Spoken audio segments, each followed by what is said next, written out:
So, panonoorin natin itong reaction ni sikat na vlogger at content creator na si Asian Speed. Si Speed ay isang content creator na vlogger din at sikat.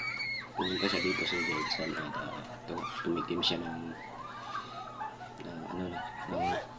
Jollibee. At tingin yung reaction niya. Para siyang batang yung maintindihan. Parang baliw. So, ano niyo?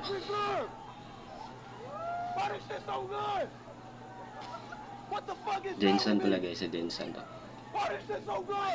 Yung talaga. First time niya kumain kasi ng Jollibee.